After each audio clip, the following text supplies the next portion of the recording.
and welcome to this week's episode of the Revenue Insights podcast. Today, I'm joined by Briana Yarborough. She's the co-founder of C-Model and serves as an advisor and executive leader for several high-growth startups. Briana, it's lovely to meet you at last. Yeah, great to be here, Lee. Thank you for having me. No problem at all. We'll start where we normally start. I'd love to hear a little bit more about your story. I've mentioned kind of in the intro, you've worked at various different startups in tech. You've now started your own startup. So can you give a little more context around what that journey's been like? Absolutely. So, I started my career maybe 15 years ago. I'm based out of Houston, Texas. The natural path of any career in Houston, Texas is for you to go into oil and gas. That's what I did. I started in oil and gas and supply chain management and procurement, got a little bit of a finance skill set while I was in that role, lived and bounced around the country a little bit in Billings, Montana, Oklahoma, and then moved on to tech. And it was completely a fluke. Like, it was not intentional at all. I just had an opportunity fall into my lap. It was a cybersecurity company and everything was great. Operations and strategy management. The chief strategy officer was supposed to move to Houston from California. Never did. So I was pretty much the chief strategy officer here in Houston. What a great way to level up your skill set, just be thrown into the fire, right? And then a couple of other companies, I've done AI and customer experience and machine learning, as well as employee development and learning and development for ed tech companies. And throughout that career, it kind of remained in the strategy and operations realm. And then it kind of pivoted into finance. And so I went and reported into the CFO within tech altogether, always reporting into someone in the C-suite, which is also an interesting dynamic for the tech world, right? But going to this finance role and determined that there was a need for business intelligence. We had disparate systems. We had data that was not matching up. I'm sitting in finance and trying to forecast and understand where we are from a financial perspective so that we can report up to the investors and the board members. Unable to do that because what we're getting from sales doesn't match what we have. And we're just finding that all of this is just a cluttered mess. And we've got years of background data because the company had been in existence for about 6 or 7 years. And no one had thought about just turning on the integration or just, how important it is for our information to match what other stakeholders internally had on their end. And so I became the director of financial planning and analysis. And then we tagged on business intelligence. And then we tagged on revenue operations. So I'm the director of these 3 different but very related departments. And it was life-changing for the company, grew the revenue by 300% in 1 year, and was really able to integrate our systems and create a single source of truth and build out dashboards that made sense so we knew exactly where we were and we didn't have to spend the weekend running numbers and crunching things in, Google Sheets or Excel or whatever system. And then from there on, I did some consulting for a while, very passion-driven for me. I did consulting primarily for founders of color. And that was just something that spoke to my heart as a DEI champion. And I did that for a while and got to be in a variety of different organizations, helped an organization understand that they were a PLG product when they didn't know. They just wanted to create something. They created it and they were hitting the ground running, but selling it like an enterprise tool. And it was not right for them. And so just making it available for purchase on their website grew their revenue by 20% in 1 quarter. So that it was instrumental. The proof is always in the pudding. When you get to see those results of your efforts that you put into things, it's really rewarding. And then that brings me to today, all of that journey and all of that experience. 1 year in tech is like 5 years in the regular dinosaur world. So I really have like 100 years of experience.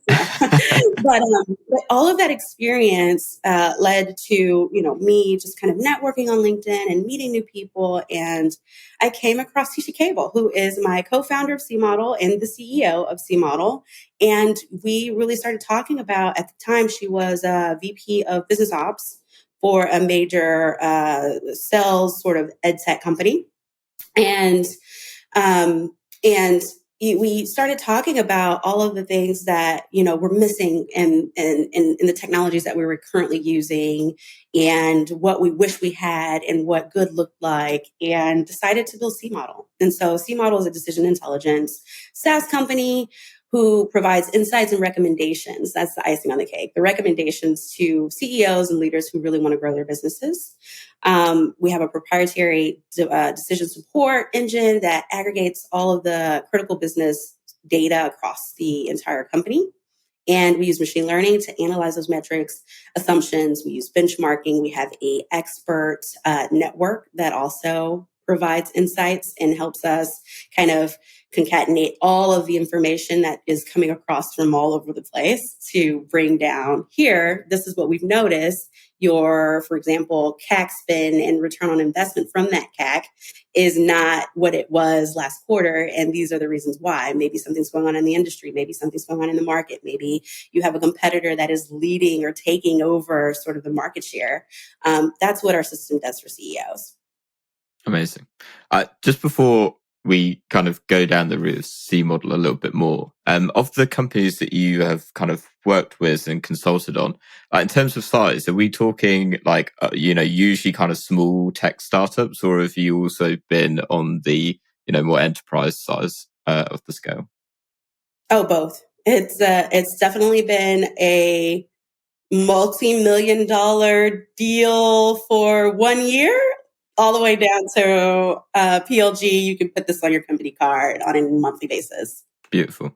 And then, so really fascinated to learn a little bit more about C Model, but actually what I'm really intrigued by is, and I'm making a wild assumption here, is that, decision intelligence sounds, incredibly useful first and foremost, but I'm guessing that comes from a lot of learnings from the businesses that you've worked at, working with CEOs that, probably could do as a helping hand making decisions. I think decision making is a topic that comes up a lot in this, and making decisions is really hard. But whether you're a CEO or just like, a regular Joe. And so what can you share like some of those experiences and learnings that you had that really inspired building C Model? Absolutely. So, in the revenue operations space, a lot of the work that we do to try to come to that single source of truth that we always talk about is in support of allowing our C-suite leaders to be able to make the right decisions for the company. And going through those experiences and literally being the person that tells the CEO what we need to do, it is mind blowing. You become a strategic partner. You're not a tactical Salesforce or HubSpot administrator or anything like that. It becomes a part of the process, the people, the data, all of that rolled up, and then understanding what this means for our organization, understanding what's going out in the rest of the market and the competitive landscape, to come back and say, well, we need to really up our marketing game, or we need to be at this conference, or we need to, stop spending as much in this area because XYZ. To have informed decisions become something that is easily accessible. And if you think about a CEO or C-suite leader's day in the life, they're in back-to-back meetings all day. They don't have time to do a whole ton of research. They don't log into a benchmarking platform. Even the RevOps folks on the ground, unless you have some massive team, you don't have access to as much information as C Model does, right? And so that whole concept alone helps you understand the value proposition that brings. And it's not just about the revenue piece at all. It's about, how is the product performing? How are the users interacting with the product? What is the sentiment around employees internally? It goes as far as that for us to talk about motivation and talk about, how much output we're getting from, individuals in the workspace. And if there's something, maybe there was an answer to a survey, or we have Slack data that's coming into our system that's saying, okay, well, this person isn't really on the same, level as some of the other people within the organization. I think over the course of my career, being that person that was more, it almost feels like a chief of staff. You're almost a right hand person to the CEO, but you're in a RevOps role. And you have all of the skill set and all of these experiences that you've had that you can really consult and become that strategic partner to help them understand what needs to happen next. A lot of CEOs are first time CEOs, especially in the tech space. And they don't know unless you tell them and educate them the same way that you would during a sales pitch, right? You would say, these are the reasons that you need this, and this is how it will help you. This is the value that you'll get out of it. Mm. I'm really interested to actually, because what underlays a lot of this is data, right? And I think going back to what you were saying kind of earlier around like the different roles that you've played, intelligence, revenue operations, all of it is underpinned by data at the end of the day. And do you think that that is one of the biggest challenges that many businesses have is, and I'm kind of curious to know through the lens of C model as well, in terms of it sounds great to have it all in one place, but does that rely on having, good, clean, reliable data all being fed into a single location? Absolutely. I am a huge advocate to say yes. That would be the best chance of survival for any organization when you have disparate systems, disparate data, and there's no data governance in place. It leaves it's untrustworthy. Trash in, trash out. I mean, that is the phrase that we use here.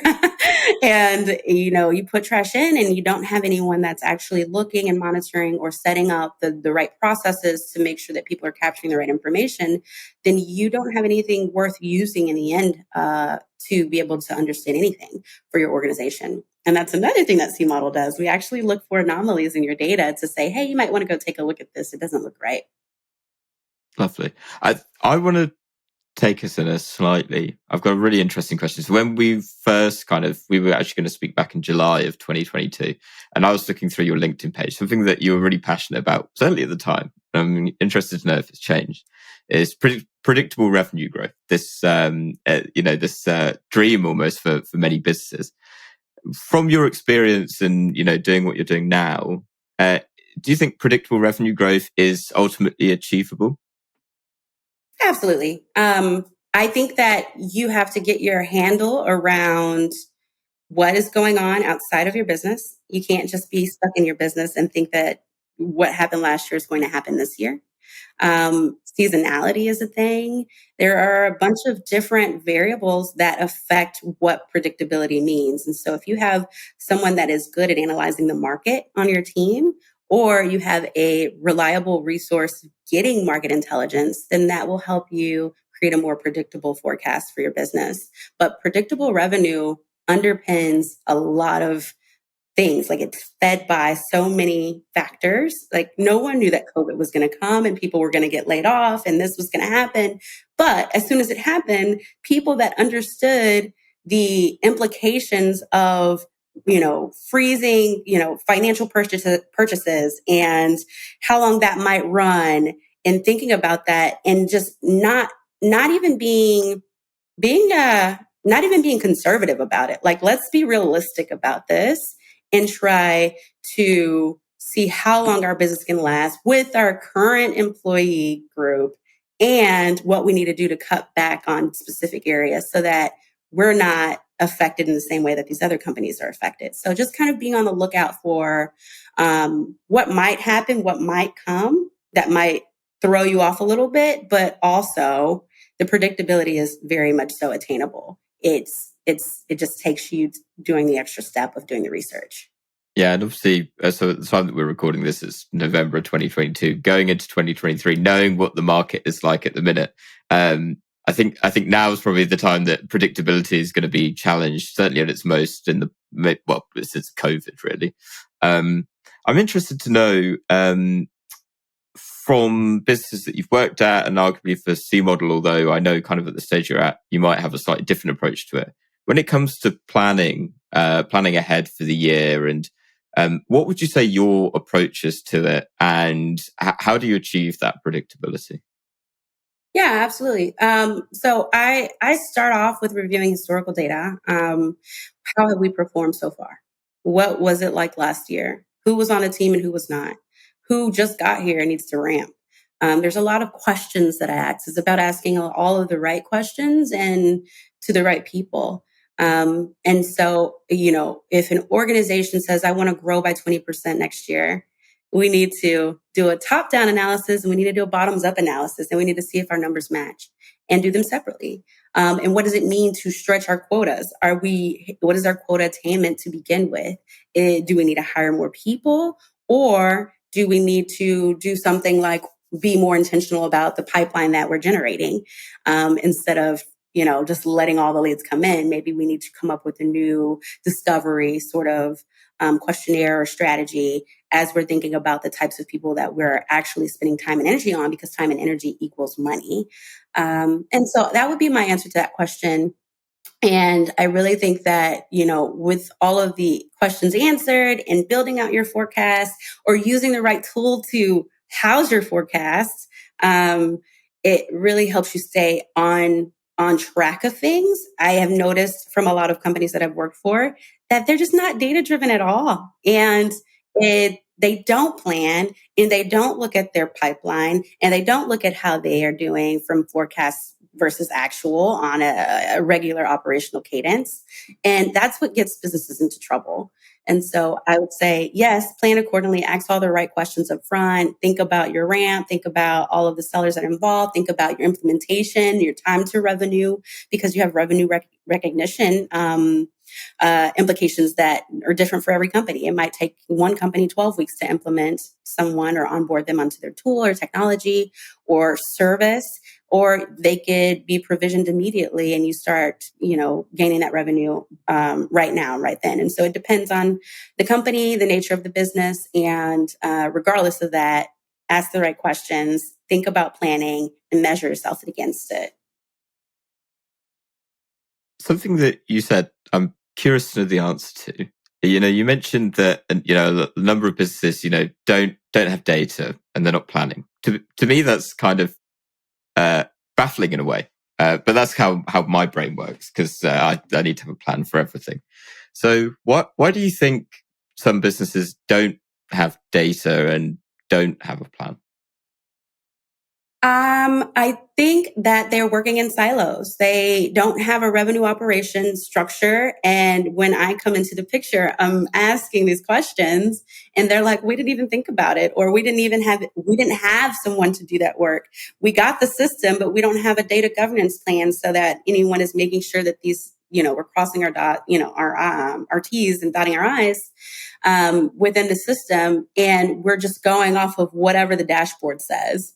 And then you go and you dig into the data and there's, 150, 200 line items of things that they're disqualified or they should be closed lost or any of that, and so while the companies that I'm referring to tend to be non-tech companies, because RevOps has become fairly industry agnostic, it also happens in the tech world. You may have the systems in place and think that you're doing the things right, but your tech isn't talking to each other or your team isn't talking to each other. There's information hoarding that's happening. I see that way too often. I don't know why, but instead of the collaborative revenue engine team, it's almost like people are, in this little box. And then if you try to poke a hole in their box to see what they're doing, they're like taping it up, like, don't look at me. But yeah, I think that's some of the trends that I've noticed across various companies is you'll put the system in place and you just won't follow through with educating people, enabling people to use it properly. Or, and then you end up with all this tech debt and all of these fields and all of this crazy. I mean, it's like a spider web. Or you have the system, people are using it fairly well, and you're just not planning appropriately against that because your finance team is busy handling APAR or not really doing a lot of financial planning analysis. And if they do it, maybe they do it on a quarterly basis. They're not as into the weeds or the data as much as they should be with a close pulse on what's going on in the business. I'm really intrigued to know, with that in mind, from C Model's perspective, what is the most important thing that you are planning for going into 2023? Yeah, the most important thing that we're planning for is our revenue. Yeah, we're looking at what's going on in the market. We're looking at our competitors and our competition, and we are planning to, really immerse ourselves in the conferences. We were backed by AWS earlier this year, and we'll be at the conference later this month. And so, really building up the network and building up I would say, buy-in and relationships that it takes to have people see what we're doing. Because if you're not visible and you're not creating awareness, then you're invisible. Um, and you know, also just building up that pipeline and building up those relationships so that we not only have friends that think of us when someone needs our technology, right? But also um, because relationships are super important. And that's another thing that I love about the revenue community altogether is that we always look out for each other. If we have questions, I'm always available. People are always in my DMs asking me questions or wanting mentorship or whatever. And I think I say yes too much sometimes, but it works. And I am always willing to pay it forward. Yeah. At one point it was me, right? At one Mm. point I didn't know what the heck I was doing and I had to figure it out. And so Yeah, be a helping hand. I don't know how you have time in your day to help so many people out, right? So Barely. yeah, I'm very much in the same boat of very happy. What was the advice was always, say yes to everything. You never know where it will take you. Well, after a while, you build up so much debt saying yes to everything that it's like, okay, can't actually do the things that I need to do now, which becomes slightly troublesome. Something that I really wanted to ask you that came to mind when we were chatting at the beginning, as we've kind of touched on, you've worked at businesses both large and small. And what have you learned from building businesses that you're now taking into building your own business? What are the foundations that you're putting in place? I would say that some of the foundational aspects that we're putting into place is culture is important, right? The way that you treat people is important, and that DEI underlying aspect of like who I am as a value, like the value that I have as a person, is something that I'm taking into building C model. It'll be a place that people want to work and they're excited about and they're happy about because they are treated fairly and they have a voice and the door is always open. That's one thing. Another thing that I would say is a foundational aspect of growing and building a business is being really good about thinking towards the future. You're future focused. You think about the present, you see the past. But if your eye is on the prize and you're working towards a goal, setting goals for yourself, setting OKRs, going out, killing them, and doing the same thing. What are the OKRs? What are the KPIs that relate and tell us the measurements on any of those OKRs? What are the goals that individuals have that they are doing to help us attain those top level goals?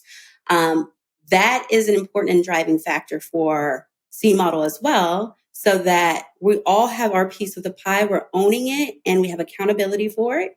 And then we're going after it. And then by the close of whatever that particular time frame is, we've all reached our goal and we're thinking about the next thing. And so being very future focused and building progressively. Mm, nice.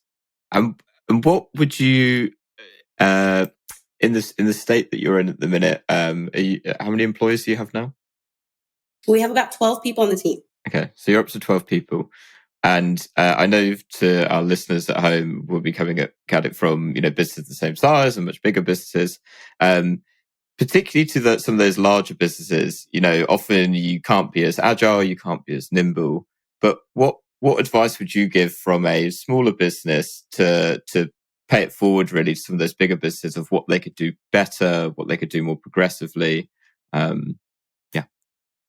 Oh, advice to bigger businesses? That's a good one, Lee. Get rid of your red tape. Stop getting in the way. Don't get in the way. It happens way too often. Everyone is the police or the sheriff in town, and you're really just a blocker. You're a bottleneck. And so experiences that I've had is very long, drawn out procurement processes. By the time the deal closes, or by the time we get ready to actually get this closed, the client's going to walk away because they know what it feels like to work with us, and we're hanging things up because it has to go to legal and procurement and security and over here. I'm not saying take everything and do everything, but very much so make your processes internally more efficient. Set SLAs for yourself and your internal departments to say anything client facing will not sit with this team for more than 24 hours or 48 hours, and stick to it. Oftentimes I just see things, 2 months out. Why isn't this signed? Why isn't this done? Why isn't this implemented? And the answer is kind of like, oh, it's been sitting over in this team's, desk on their lap, and they haven't gotten back with us. And be responsive, and just hold yourself accountable. One, that was a really good response. And two, I think it's a fine line, right? Because sometimes at smaller businesses there are no processes, and it's carnage because you're really trying to work your way out as you go. And then, ironically, there's a fine line where it kind of tilts the other way, where you end up with so many processes that it actually becomes just an absolute mess. And red tape is a really good way of putting it. And actually finding a balance between the two. I think I was speaking to someone recently who was saying a similar thing for actually as part of the planning process, like taking that into consideration of removing some of those blockers and improving some of those efficiencies, because they're often things that you really don't get good visibility over. That is.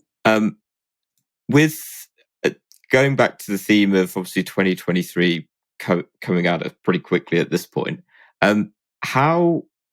what advice would you give to businesses that want to hit the ground running, that from, the first day of January, assuming that their financial year obviously runs from beginning of Jan to the end of the year, or in fact, whenever it runs?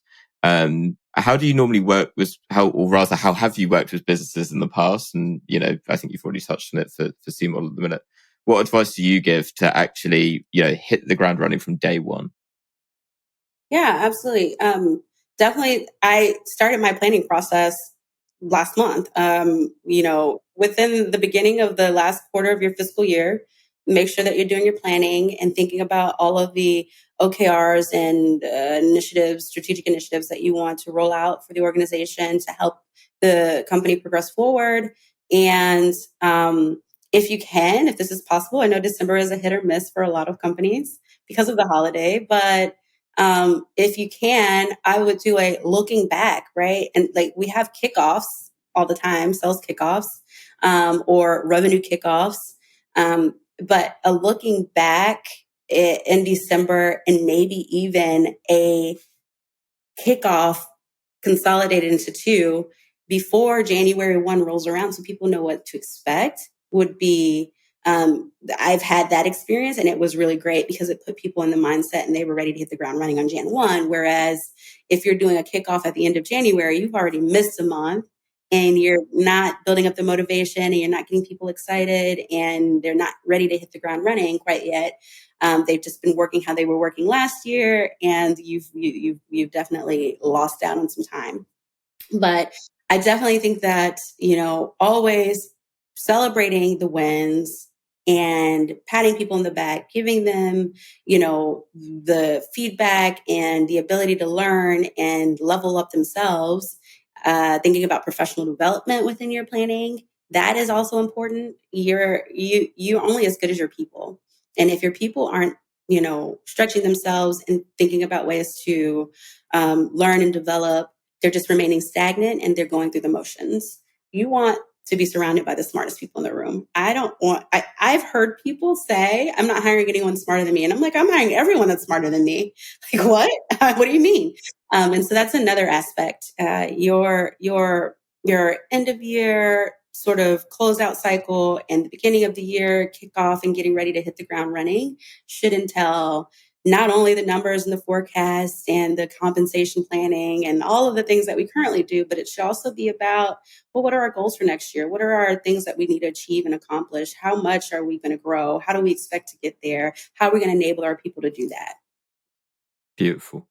Um, as we kind of move to the end of our chat, something that I am kind of intrigued about is, in fact, we've probably potentially touched on it already, but is there a particular project that you're working on right now that you're particularly passionate about? I know that you're kind of at the end of your year, kind of looking ahead, looking to, start with events and conferences and stuff like that. But is there anything kind of beyond that, or is that really like main focus now of, okay, 2023 is going to be our year? Yeah, 2023 is going to be our year. It absolutely is. I cannot say that enough. 2023 is our year.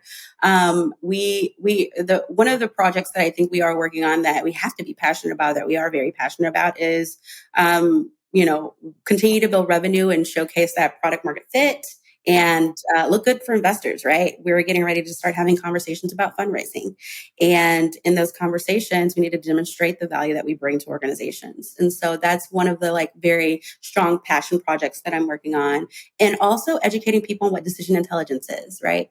We hear about revenue operations a lot. And decision intelligence is not quite a term that people are very much familiar with at this point in time. And so I think that educational aspect of here's decision intelligence, here's how we think about it. We have an entire methodology. I won't go into depth with, but we evaluate your growth stage and we tell you what KPIs are important and we help you level up to the next growth stage. And so there's all of these methodologies and frameworks that we've built out and put together that is our own proprietary information. Building that out, being thought leaders in that space, and educating people and continuing to network with people and continuing to show up for people is something that I am definitely passionate about. Love that. All right. Final question. Are you ready? Let's do it. If there's one book that you'd recommend to other revenue leaders, which one would it be? I would say that the one book is probably How to Win Friends and Influence People. And I say that because this revenue, world, I think everyone is nice and great and willing to help and all of that. And there are some people that aren't, and you have to kind of wheeze your way in, hey, you want to be my friend, don't you? And so that's one of the last books that I've read, and it's been a while. I've listened to a lot of podcasts. It's very easy to just be hammering at work and listen to a podcast at the same time, or even an ebook. And so I've done a lot of that as of recently, but that's definitely the last book that I read. Beautiful. And I thought it was great. I can only assume that you've been listening to the Revenue Insights podcast while you've been working through stuff. It's just playing for me in the background. Yep. Gaining knowledge. Knowledge is power. I love it. All right, Briana, I know you're super active on social media and in communities. To listeners to our audience who wants to learn a little bit more about you and decision intelligence as well, where can they find you? Yeah, I am on LinkedIn. I know people are super hot on Twitter. I haven't picked up that train yet. I'm not on that boat yet. But I'm very active on LinkedIn, and you can find me, Briana Yarborough, and C Model. Look up C Model, and there I am. Awesome. We'll put links down to that in the show notes. So awesome. It makes it a little easier for them. Wonderful. Briana, it's been great to have you on. It's been great to chat, and to everyone listening at home or in your car or while you're working, clearly. Thanks so much, and we'll catch you next week. Thank you.